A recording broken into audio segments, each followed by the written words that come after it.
Le cours que je vais faire aujourd'hui est basé sur un Pachad Yitzhak. C'est un rave américain très connu dont vous avez sans doute entendu déjà parler, qui est décédé, je ne sais pas, il y a une quinzaine d'années peut-être, qui a terminé sa vie en Eretz, mais était très connu aux États-Unis et même en Eretz. Et il a écrit notamment sur Purim, et à partir de ce qu'il a dit dans le troisième cours qu'il a fait sur Purim, je vais développer, compléter certaines choses, modifier certaines choses, mais enfin l'idée de ce que je vais dire est basée sur ce que lui a écrit, très clairement. Si on s'interroge, demande Rav Yitzhak Routner, sur ce qui s'est passé à Shavuot, on va dire Shavuot c'est Matan Torah. Et Matan Torah, c'est défini comme Torah or. La Torah, c'est une lumière. On a déjà parlé de ça ici? Non.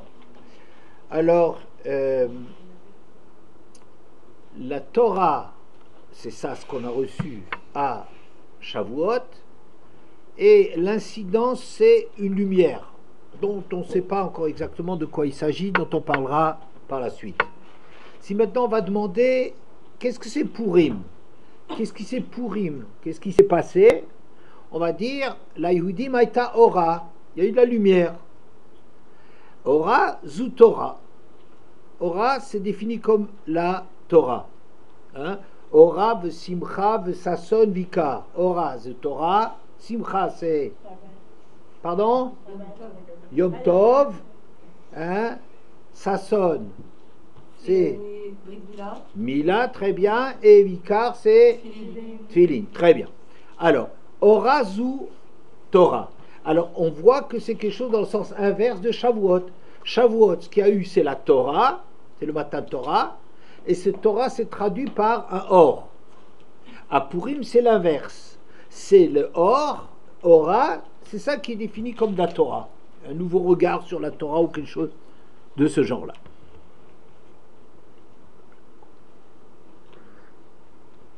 Alors, Rav Routner, pour comprendre un peu l'apport spécifique de Purim par rapport à Shavuot, passe par un texte du Nar qui raconte que David Ameller, qui était poursuivi, qui avait des hommes avec lui, il était poursuivi par Shaoul, par les ennemis à longue de temps. Il a abouti dans une ville qui s'appelle Tsiklag, et c'est une ville des Plishtim qui a été attaquée par Amalek. Et Amalek a mis à feu et à sang la ville. Il a brûlé d'ailleurs cette ville, et il a infligé une très cruelle défaite aux Plishtim, et surtout il a enlevé une population, tous les juifs qui se trouvaient là-bas. Et il y a eu énormément de juifs qui ont été capturés parce que c'était l'arrière-troupe, la famille de David Ameller, de tous les hommes qui l'accompagnaient. Quand David Ameller a appris cela, lui et ses hommes ont été effondrés. David Ameller, il avait 2 femmes là-bas, 2 de ses femmes qui étaient prisonnières, il y avait d'autres et tout, ils ont été tellement furieux qu'ils voulaient lapider David Ameller. Et David Ameller s'est ressaisi, il a pris Akadosh Baruch Hu, il a interrogé Akadosh Baruch Hu, qui lui a dit, tu peux y aller, tu vas les vaincre. Et David Ameller est parti, il avait avec lui 600 hommes. Mais des hommes tellement harassés, fatigués de tout ce qu'ils avaient déjà conquis, de tout ce qu'ils avaient déjà été poursuivis, que 200 sur les 600 hommes que David Ameller avait se sont arrêtés au bord d'un fleuve, ils n'ont pas eu la force de continuer. Alors ils ont gardé tous les bagages, tout le ravitaillement, ils l'ont gardé avec eux, sauf ce qui avait le strict nécessaire et les armes, c'était les gens, les 400 qui continuent avec David Ameller pour attaquer, pour poursuivre Amalek, et ils ont fait un prisonnier qui a dit quel était le chemin qu'il fallait emprunter pour poursuivre Amalek, Et David Amelech est arrivé avec ses 400 hommes et il a massacré tout Amalek.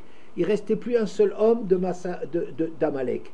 Et à leur grande joie, ils ont récupéré exactement tout le butin. Il n'y avait pas eu une seule victime parmi tous les prisonniers juifs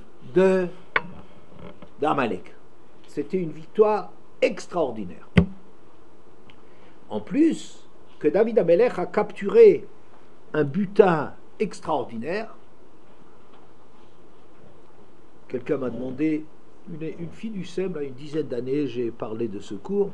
Elle a dit, mais Amalek, on ne garde rien du butin sur Amalek. Oui. Alors comment ça se fait qu'ils ont partagé un butin énorme qu'ils ont capturé en vainquant Amalek? Peut-être la réponse est qu'ici, ils n'ont pas fait la guerre pour effacer Amalek. Quand on va effacer Amalek, on efface toute trace d'Amalek. Tout objet qui pourrait encore avoir à faire avec Amalek, on s'en débarrasse. On ne veut pas garder quoi que ce soit qui rappelle Amalek. Mais ici, ce n'est pas une guerre d'effacement d'Amalek, c'est juste une guerre, comme avec n'importe qui, pour arriver à récupérer ses biens. Quoi qu'il en soit, il y a eu une grande discussion dans les rangs pour savoir qui devait obtenir le butin, à qui il revenait. Et les gens, les 400 qui étaient avec David, ils disent, c'est à nous. Nous, on s'est mis en danger, nous, on a continué la course, on s'est forcé, c'est nous qui avons gagné, tout le butin doit nous revenir. David Amelech leur a dit, c'est pas normal, les autres, ils ont du mérite, ils sont restés, ils nous ont gardé aussi tout ce qu'on avait conquis jusqu'à présent, et en plus, c'est une guerre qui est due à Hachem. Vous voyez bien, une guerre aussi miraculeuse, qui s'est conclue d'une façon tellement extraordinaire. C'est évident que il faut partager avec les autres. Et ici, c'est marqué Yomer David, c'est dans Shmuel Aleph, le Perek Lamed, le Pasuk Kav Gimel, Dalet Kafé. Donc David a dit, n'agissez pas ainsi, a dit à ces gens qui voulaient tout garder le butin pour eux. Echaï, mes frères. Ce qu'Hachem nous a donné et qui nous a protégés et qu'il a livré les troupes dans nos mains, nos troupes ennemies. C'était une victoire miraculeuse. D'ailleurs, qui vous écouterait de garder tout pour vous? Qui que chelek hayored bamilchama ou que chelek hayoshev alakelim yachdav yachaloku. David Amelech a décrété que, comme la part de ceux qui étaient descendus pour combattre, ainsi la part de ceux qui ont gardé et protégé l'acquis, les bagages et tout ce qu'ils ont obtenu jusqu'à présent, ils partageront Yardav à égalité. Vaïhi mayom aou vamala, vaïsimea le chok ou le mishpat d'Israël adayomazé, de ce jour, vamala et plus haut, c'est David a fixé ça comme un décret définitif en Israël, qu'il fallait partager à égalité entre ceux qui faisaient la guerre et ceux qui conservaient l'acquis.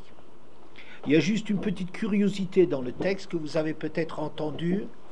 Quelqu'un a entendu quelque chose un peu bizarre dans le texte? Vaïhi me'ayom haou vamala. À partir de ce jour et plus haut. What's meaning plus haut? On devrait dire et après, vahala. Et à partir de là, à partir de ce jour et par la suite, mais ici c'est marqué de ce jour et plus haut. Alors, Rashi explique qu'en vérité, Avram Avinu déjà avait appliqué le même principe quand il avait réclamé la part de ceux qui sont partis avec lui et de ceux qui assuraient la protection de leurs affaires. Ils avaient déjà, Avram Avinu a déjà réclamé pour eux un traitement identique, Et David Ameller n'a fait que pérenniser, ça veut dire rendre éternel, mais ayom, voilà, que chez les Juifs, c'est comme ça que ça se passe, qu'on partage à égalité. D'accord? Bon, donc on ne comprend pas très bien où est-ce que Rav Houtner veut arriver avec cela, n'est-ce pas? Bon, il a posé donc comme question au départ, quelle est la différence entre Shavuot et Purim, sachant qu'à Shavuot, ça a commencé par de la Torah, ça s'est traduit en lumière, et à Purim, on a parlé de lumière, et ensuite, on a accédé à la Torah. Qu'est-ce que c'est cette inversion? Qu'est-ce que ça veut dire? Ça, c'est sa question de base. Mais maintenant qu'il parle de ce partage égal entre ceux qui font la guerre et ceux qui gardent derrière, alors Rav Houtner rapporte un principe qu'on apprend du Maharal, que Dvarim Gedolim Einam Bemikre. Le Maharal rapporte plusieurs fois cette expression, Dvarim Gedolim Einam Bemikre. Vous arrivez à traduire? Les grandes choses ne sont pas dues au hasard. Exactement. Une chose qui est importante, elle ne vient pas là par hasard. Il peut y avoir parfois des découvertes qu'on fait à la suite d'accidents. Que Hachem il nous révèle, par exemple, pour faire un deuxième jour de Rosh Hashanah, alors que la Torah ne parle que d'un jour de Rosh Hashanah, il y a eu comme ça un accident, comme une année, où ils se sont embrouillés dans le Shir Shelium, peu importe, et à partir de là, on a vu que c'était un peu fluctuant, et finalement, on a abouti à faire 2 jours de Rosh Hashanah. C'est une révélation qui s'est passée une fois à Rosh Hashanah, qui nous a éclairé les yeux sur, ou bien le fait que, par exemple, le Chutz La'aretz, on fait 2 jours de Yom Tov, c'est aussi à la suite de problèmes qu'on ne sait pas définir, on n'est pas au courant de là où ils ont fait en Eretz, etc. Ça a révélé, en réalité, ça a l'air d'être une anecdote, ça a l'air d'être une petite histoire accidentelle, mais en vérité, cet accident nous révèle qu'en Chutz La'aretz, on est plus lent pour arriver à rentrer dans la Kedushat Hayom qu'en Eretz, ou des choses de ce genre-là. Il y a eu des révélations, parfois, à la suite d'histoires qui semblent locales et qui, en vérité, ont une portée beaucoup plus grande de révélateurs. Mais de façon générale, on a un grand principe que quelque chose d'essentiel n'est pas dû au hasard. C'est-à-dire que si, dans cette guerre de David, on a fixé d'une façon définitive, comme un principe définitif, que la part de ceux à Yored Bamilchama Vayoshev ala Kelim, que c'est des parts à égalité, et ça a été fixé d'une façon définitive. Ça veut dire, on a entériné et appuyé sur ce que Avraham Avinu, il avait déjà perçu comme attitude qu'il fallait avoir, oui, mais ça n'avait pas une force de loi. Et David Ameller, il en a fixé un principe éternel. Oui, bon, c'est un peu bizarre, on nous dirait qu'est-ce que c'est tellement important, qu'est-ce qui se passe là-dessus, mais on reviendra là-dessus. Ce que Rav Houtner veut dire, les grandes choses ne sont pas dues au hasard, que c'est précisément à la suite de la guerre avec Amalek que ce principe a été mis en place. D'accord?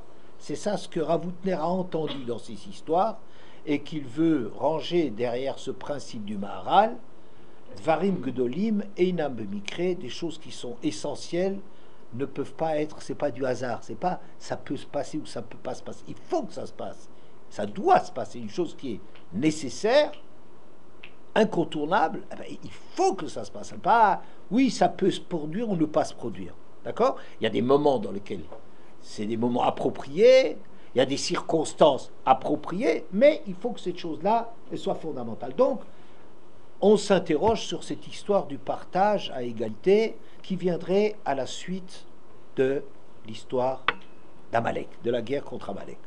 Ça marche jusqu'à là? Tout le monde y est? Oui? Bien. Et je continue avec Rav Houtner, c'est un peu, il faut s'habituer qu'il a une façon assez particulière souvent de construire ses Mahamarim. Il pose un problème, après il semble l'ignorer, il arrive à un deuxième point, que parfois il laisse de côté, après il y a un troisième point, et au fur et à mesure il va revenir, il va expliquer le troisième point, qui lui permettra d'aboutir au deuxième point, et qui lui permettra de lui donner la conclusion. Vous allez voir, c'est un peu sur ce modèle-là que c'est construit. Tout ça pour justifier qu'il y a un troisième point. Le troisième point, c'est, dit Rav Hutner, une remarque qui revient d'une façon récurrente, ça veut dire tous les quelque temps, on revient avec une remarque dans son Beth Midrash, dans sa yeshiva, avec la remarque suivante. Il y a dans l'histoire juive deux genres de geoulot, des libérations qui se déroulent sur deux modèles. Il y a la première geoula, c'était première geoula, Yetziat Mitzrayim. Yetziat Mitzrayim, c'est la première geoula. Et ensuite, il y a les autres geoulot qui ne sont pas sur le même modèle. Ça veut dire, la Geulat Mitzrayim, elle aboutit à Matan Torah. C'est une geoula dans laquelle, grâce à ce sauvetage extraordinaire qu'Hachem a fait, les Juifs ont acquis une certaine dimension et ils ont grandi avec cela, et grâce à cela, ils sont arrivés à rentrer dans le Brit avec HaKadosh Baruch Hu.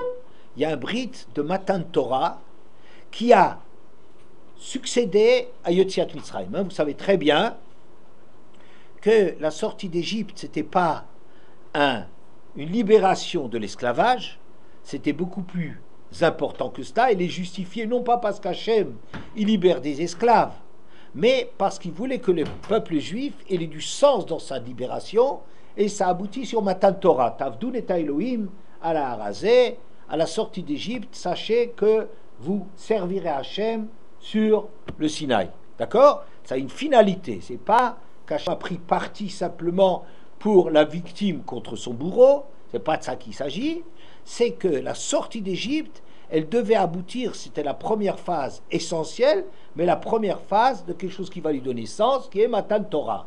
Matan Torah, c'est quoi? C'est que le peuple juif a acquis une dimension extraordinaire, une dimension qu'il n'avait pas avant d'entrer en Égypte.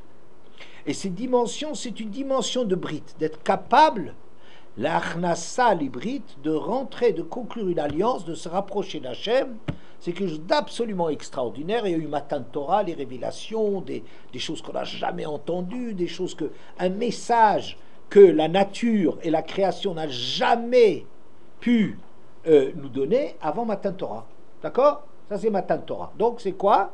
C'est acquisition d'une dimension. D'ailleurs, dit Rav Hutner, dans la Gemara, dans Yevamot Memvav, on voit que les lois de la Géroute, d'où est-ce qu'on les apprend? Du Yetziat Mitzrayim, de Matan Torah. Vous entendez ça? Nous, on s'imagine qu'on est tous sortis de la cuisse de Jupiter, qu'on est les descendants des Havot, ce qui est probablement vrai, hein, mais on ne se rend pas compte que nous-mêmes, on a un statut de guérim. On considère que les guérims, c'est les gens qui, dans cette génération, une génération ou deux avant, ils se sont convertis. Mais nous, fondamentalement, le peuple juif, c'est un peuple de convertis. C'est-à-dire, on est des goïms, on fait partie des Bnei Noach, et on a accédé à une dimension, c'est une guéroute, mamage de la guéroute. Et les lois de la guéroute, on les apprend très essentiellement, pas exclusivement, mais très essentiellement de sortie d'Égypte. Donc moi, c'est quelque chose, c'est l'acquisition d'un statut nouveau, d'une dimension nouvelle. C'est ça, la sortie d'Égypte. D'accord? Vous allez me dire... Ça va ensemble. Yetziat Mitzrayim a abouti à Matan Torah. Il n'y aurait jamais eu, comme Moshe Rabbeinu dit, mais quelle route ils ont que tu te mêles de leur histoire? dit, eh bien, quand vous sortirez d'Égypte, vous servirez Hachem. Tu comprends? C'est ça qui justifie la sortie d'Égypte. Bien. Les autres galouillotes, c'est un autre modèle. Les autres geoulotes. Les autres sorties et délivrances, elles ont été sur le modèle que la Gemara qualifie l'homme astim ve'av gamzot. Non, c'est comme ça le verset. Ve'av gamzot biotam be'eretz oevehem l'homme astim ve'lo ga'altim lechalotam l'affaire briti itam ani Hashem Elokehem. À la fin des malédictions de Parshat Bechukotai, à la fin, c'est marqué Ve'af gamzot, et en dépit de cela, ça veut dire en dépit de tout ce que je vous donne comme sanction et punition pour vous être éloigné de moi, alors que vous êtes même dans le pays de vos ennemis, ça veut dire là où Hachem intervient moins, il intervient directement en Eretz, en Chutz La'aretz, c'est indirect, d'accord? Beaucoup moins direct. L'homme astim, je vous ai pas rejeté. Velo galtim, je vous ai pas vomi. L'homme astim, velo galtim, le chalotam, pour vous faire disparaître, pour vous exterminer. La affaire beriti itam, pour faire disparaître, pour annuler l'alliance que j'ai conclue avec vous. Car je suis Hachem votre Dieu. C'est une phrase extraordinaire qui nous dit la chose suivante. Que à partir de Matan Torah, à partir du moment où il y a un brit, c'est le brit de la Torah de Matan Torah, qui était donc le but de la sortie d'Égypte, à partir de maintenant, quel que soit le niveau des Bnei Israël, quel que soit le niveau,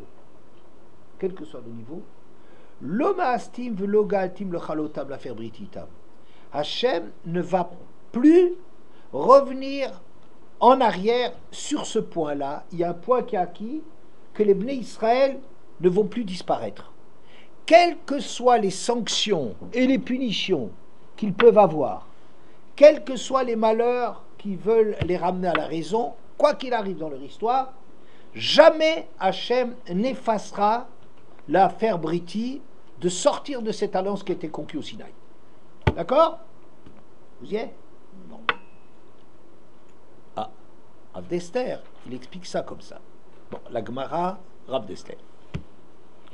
La Gemara explique que l'homme astim, le galtim, le chalotam, l'affaire Briti tam, c'est une allusion aux 4 grands exils, aux 4 grands défis que les Juifs ont rencontrés dans leur histoire. Vous les connaissez. Sarah, tu les connais, les 4 exils? D'abord? Non? Pardon? Non, l'Égypte, c'est pas... Non. Hein? Bavel. J'entends rien. Édom, oui. Hein? Enoch? What is that? Comment? La Shoah? Non. Les grands, quelles sont les grandes civilisations?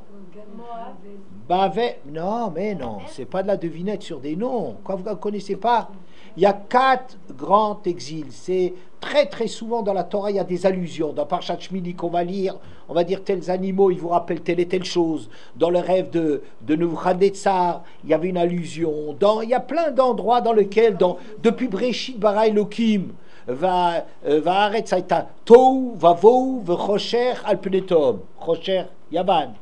Hein? Vous connaissez ce truc-là? Tout le temps, la guerre des 4 rois, c'est aussi les 4 rois, c'est une allusion aux exils. Tout le temps, on voit ce thème-là. Alors, c'est Bavel, ensuite, ça c'est Nebuchadnezzar. Les Perses et les Mèdes, c'est Pourim. Ouais. Yavan, les Grecs. Et Édom, c'est l'exil interminable que nous connaissons actuellement. Et comment se traduit le fait qu'Hachem, dans ces situations, ne nous a pas n'a pas rompu l'alliance qu'il avait conclue avec nous, par le fait que les Juifs ont été sauvés. Alors en Bavel, qui a sauvé les Juifs en Bavel? Hanania, Mishaël, Vazaria et Daniel. Voilà, d'accord? Bon, il y a eu des Chachamim. Hachem a traduit le fait que les Juifs ne disparaissent pas par le fait qu'il leur a donné les meneurs qu'il fallait, qui ont su mener la lutte contre ces civilisations. À Purim, c'est Mordechai et Esther. Oui, contre les Grecs, c'est Shimon HaTzadik, c'est les Hashmonaïm, oui, c'est les Chachamim, Matityahu, c'est les grands Chachamim, Yochanan Kohen Gadol. Il y a eu des personnalités hors normes qui les ont sauvés, et à Édom, c'est qui est chez les Juifs, les gens qui nous donnent la force d'affronter, hein? Tout à fait, c'est Rabbi Vechachme Azman. C'est Rabbeinu Akadosh, depuis la Mishnah, et ses successeurs qui sont les grands des différentes générations. Les grands rabbinim des différentes générations, c'est eux qui ont permis contre la menace d'assimilation des Romains. D'accord? Mais nous, c'est qui Édom? Édom, c'est ce qui a commencé à Rome et qui va être la plus grande civilisation dans le monde.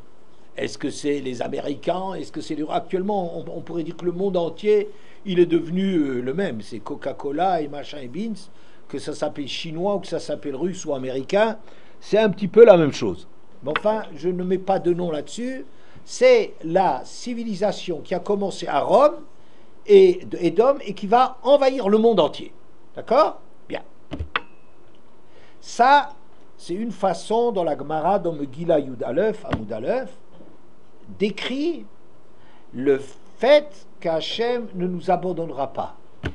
Quelle que soit la colère qu'il a contre le peuple juif, quels que soient les moyens qu'il emploie pour ramener le peuple juif, pour les corriger, mais il y a quelque chose qui est acquis, qu'on ne revient pas sur le brit qui a été donné à la sortie d'Égypte. Ok? Bien. Rav Dessler dit les choses d'une façon très intéressante. Il dit que l'omastim velo galtim lachalotam, etc., c'est quelque chose qui se traduit dans l'anshama du juif. Vous entendez? Ça veut dire qu'un juif, même s'il est loin, il ne sait même plus qu'il est juif, l'omastim velo galtim lachalotam. C'est-à-dire qu'il y a quelque chose au fond du juif, dans la réalité du juif, où Hachem a marqué le fait qu'il soit juif d'une façon indélébile, et c'est pour ça, Ubaou Aovdim Eretz Mitzrayim, Vanidachim Eretz Ashur, qu'il y aura un appel à la fin quand on entendra le shofar gadol. Les juifs, ça n'a pas disparu leur caractéristique de juif, même s'ils sont loin, ils sont perdus, ils sont ignorés, ils sont repoussés, ils ne savent même plus eux-mêmes qu'ils sont juifs. Il y aura des circonstances, il y aura un appel tellement fort, et cet appel, le cœur juif va le ressentir. Vous voyez? Comme ça dit Rav Dessler, que ce pasouk, cette bracha de la fin des klalot de Bechukotai, c'est de dire que dans les juifs, il y a une traduction définitive de ce brit avec Hachem.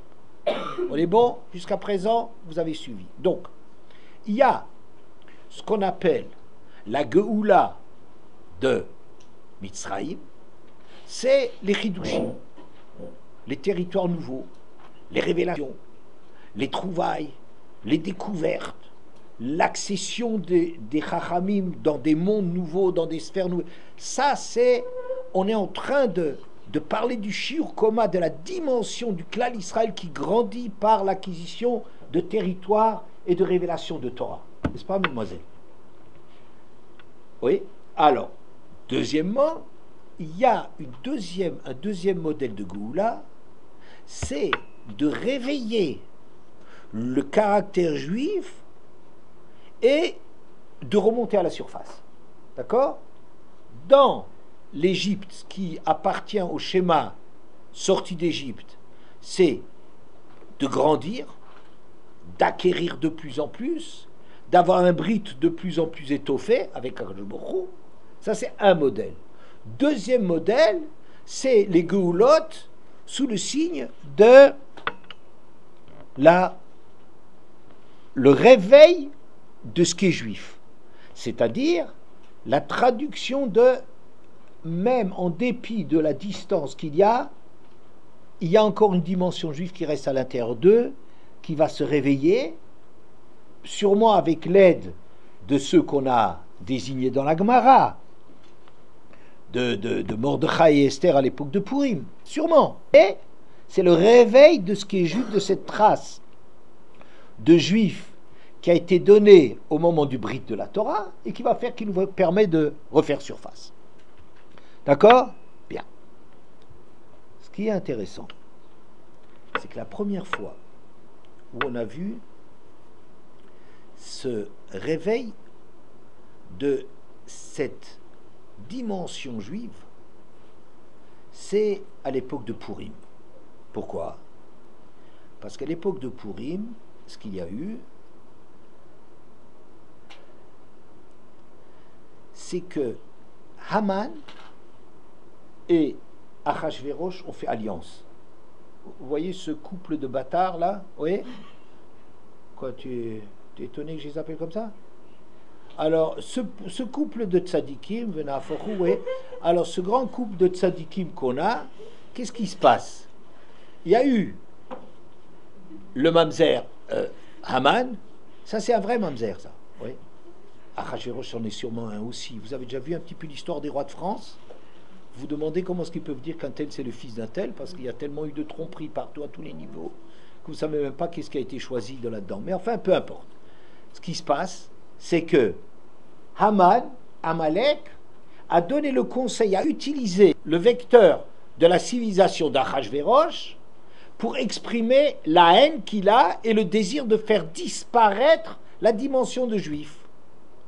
Oui, en Bavel, c'était pas la même chose. En Bavel, c'était le roi de Bavel qui se prétendait le maître du monde, voulait jouer à Dieu sur terre. Oui, il voulait évincer Hachem, être reconnu comme étant lui la valeur, la réalité de l'histoire. C'est une chose.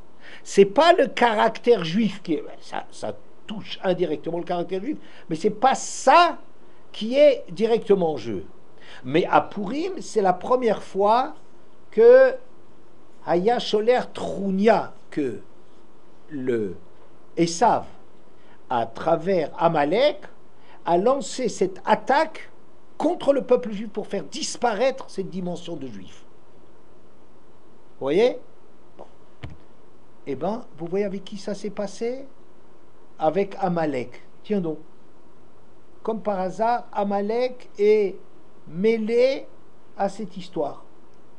Ce que le roi de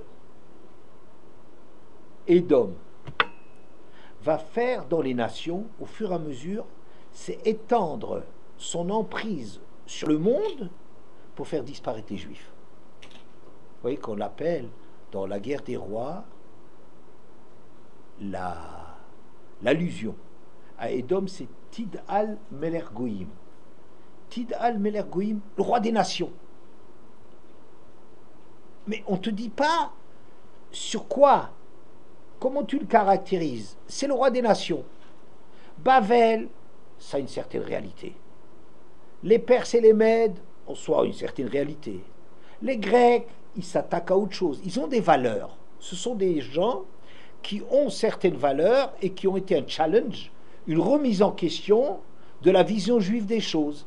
D'accord ? C'est une opposition entre des civilisations qui représentent quelque chose, qui sont l'apogée et la réalisation de certaines valeurs, que ce soit la chokhma, que ce soit le pouvoir, que ce soit le bien-être. Vous voyez, ça c'est les Perses, les Mèdes, les Grecs, c'est les Bavel. Oui, mais il y a une autre opposition, Melech Goïm, ce qui représente, c'est le fait d'être Goï, les Goïm contre Israël.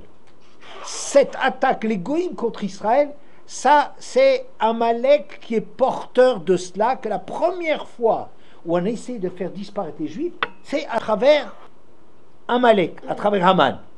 Oui, Haman a utilisé le pouvoir royal, lui c'est pas un pouvoir royal, il a utilisé pour arriver à essayer d'effacer le peuple juif. C'est Amalek. Vous voyez ici juste, vous remarquez bien que David Ameller, quand il a posé son principe de partage à égalité, ouais, c'était la guerre avec Amalek. Oui, c'est la guerre Amalek.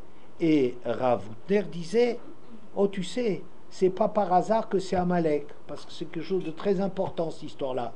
Et on voit que la première fois où il y a une attaque contre l'identité juive, ça a été par Amalek. Oui. Alors, je vais... Et la guerre finale, quand Esav va attaquer tout azimut, à titre de... Le dénominateur commun des nations, c'est leur opposition à Israël. Ça va être Amalek, Esav Amalek dans toute sa puissance. Ok? Bien. Pourquoi c'est Amalek? Est-ce que vous connaissez les caractéristiques d'Amalek? Il connaît la Torah, Parle-moi fort. il connaît la Torah, les Eurénies. Il connaît la Torah. Il représente le Safek. Il représente le Safek, oui. Qu'est-ce qu'il représente encore? Qu'Hachem nous a abandonnés. Il vient quand on croit que Hachem nous a abandonnés. C'est juste aussi. Il ose que personne n'ose. Il ose que personne d'autre ose. Dans quelles circonstances? Par rapport de combattre les Israël. Que les Israël ne sont pas si infaillibles que ça. Voilà, ils ne sont pas si infaillibles. C'est après, à Ambatia et Tarotachat, la baignoire était brûlante. Après Kriyat Yamsouf, personne n'osait s'approcher des Juifs. On a eu l'impression que les Juifs, c'est des extraterrestres. N'est-ce pas? C'est des gens inattaquables, invincibles. Rien contre eux. Le monde entier, tous les puissants du monde tremblaient. Ils étaient liquéfiés de peur devant Israël. Ba Ben Belial, un homme sans foi ni loi, sans aucun principe, s'est attaqué à eux parce qu'ils voulaient montrer ce sont comme des êtres humains. On a une prise contre eux. Ouais. Donc il a refroidi cette baignoire bouillante. Alors lui, en vérité, il a eu une très grosse défaite. Il a été brûlé jusqu'à je ne sais pas quel degré. Il n'empêche que ce qu'il a obtenu, c'est de montrer que les Juifs ne sont pas des extraterrestres. Ils sont très forts, mais on peut s'attaquer à eux. Oui. Amalek ne supporte pas la dimension de Juif. Ce que tu dis, c'est que Korcha Bader, Asher Korcha Bader. Vous connaissez ce verset? Dans Zachor et Asher Asa Amalek, regarde ce qu'Amalek a fait. Asher Korcha, Korcha, c'est un langage de Korcha, bizarre. Il ne dit pas qu'il t'a fait la guerre. Il ne dit pas Milchama, il ne dit pas Krav, il ne dit pas des mots comme ça. Il dit Korcha, c'est une racine de Mikré. Qu'est-ce que c'est Mikré? Le hasard, très bien. C'est un langage de Kor Vachom. C'est Froid et chaud. Froid et chaud. Et un langage de Kéri, impureté. Certaines impuretés s'appellent Kéri. Oui? Alors, mesdemoiselles, vous suivez? Oui? Alors, que Amalek, toute sa force, c'est d'essayer de détacher le peuple juif d'Akadosh Baruch Hu en disant c'est du hasard, Amalek Gematria, Safek, oui, il introduit le doute, il relativise les choses. Non, ils sont pas invincibles. Mais non, c'est le hasard, c'est des accidents. Il a un langage comme ça d'impureté, c'est-à-dire que nous, on essaie de se construire, de se remplir de quelque chose, et lui vient vider cela. Et de façon générale, il vient refroidir le peuple juif. Ça veut dire que c'est celui qui est en train d'agir contre la Gdusha qui constitue le peuple juif sur le modèle de la Yetziat Mitzrayim, où le peuple juif a grandi a acquis une certaine dimension, et lui va essayer de relativiser cela. Il va essayer de réduire ça, de remettre ça en question, de refroidir ce qu'on est devenu. Ça, c'est Amalek. Vous voyez, Amalek, pourquoi c'est Amalek qui est l'occasion du décret de David? Pour le moment, je ne dis pas ce qu'a à faire exactement avec le décret de David, mais je dis pourquoi c'est Amalek?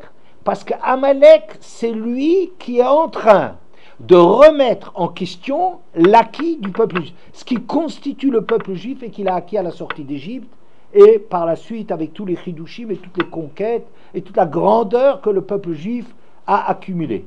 D'accord? Lui, il va remettre ça en question. Il va dire, mais non, c'est la nature, mais non, c'est la science, mais non, c'est le hasard. Peu importe ce que c'est, mais il ne veut pas reconnaître quelque chose qui nous engage. Il ne veut pas l'engagement. Donc tout ce qui représente un engagement, des obligations, il rejette ça. Il remet ça en question. Oui? Bien. Aurélie, ça marche? Oui? Bien. Maintenant, regardez, à partir de là, vous allez voir ce que dira Woutner de très joli sur cette histoire de Shavuot et de Purim. Le modèle donc qu'on a dit de Shavuot, c'est quoi? C'est l'acquisition de la grandeur qui s'est traduit, cette Torah, qu'ils ont cette acquisition de Torah, ça a donné de la lumière. Qu'est-ce que ça veut dire cette lumière? Ça veut dire qu'au fond du juif, il y a une trace de juif. Ça a rendu ce Matan Torah, ça a été quelque chose de tellement fort que ça a donné une trace indélébile qu'on ne peut pas, on ne peut pas l'enlever.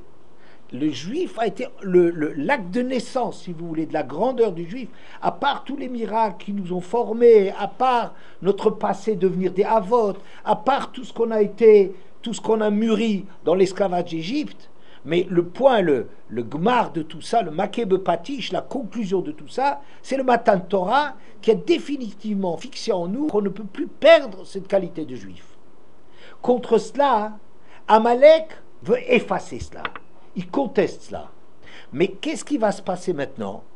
Il y a eu les autres remises en question. C'est des remises en question où ce caractère de juif est remis en question, où on a l'impression que les juifs sont assimilés, ils sont complètement grecs, ou ils sont complètement persémèdes, ou ils participent au repas, ils ont oublié leur caractère juif. Contre cette attaque-là, il y a la lumière que le juif il a, qui finalement va se réveiller. Et c'est très intéressant, moi je remarque que si vous comparez le verset, à part l'inversion, il y a quelque chose de curieux. Torah, or. La Yehudi Maïta, ora, zu Torah. Alors, première chose que vous remarquez, qu'on a souligné, c'est l'inversion. Hein? Là, on part de Matan Torah, qui donne un or dans le juif. Deuxième, dans Purim, c'est le Ora qui donne la Torah. Qu'est-ce que ça veut dire? Vous remarquez quelque chose de spécial?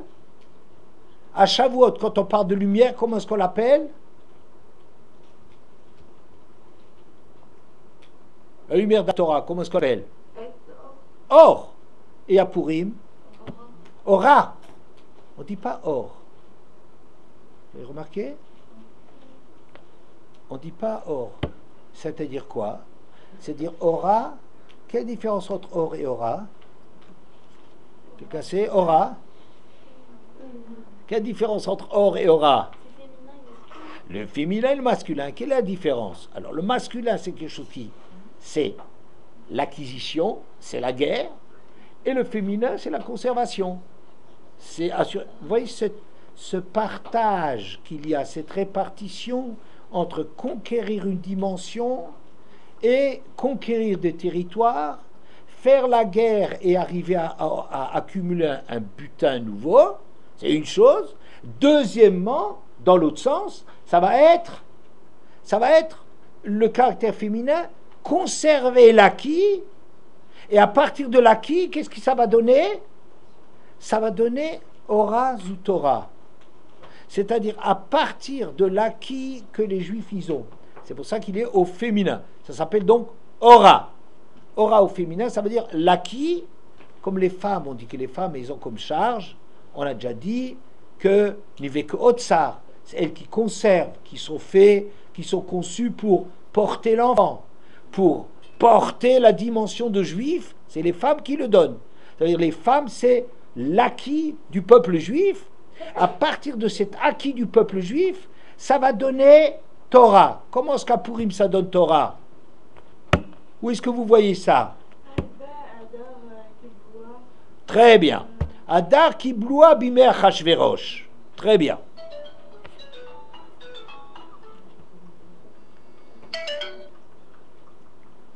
Alors, Adar qui bloua bimé Achashverosh, ça veut dire quoi? Qu'à l'époque d'Achashverosh, il y a eu un nouveau matin de Torah. Mais un matin de Torah qui est adossé à quoi? À l'Ora. Ora, Zoutora.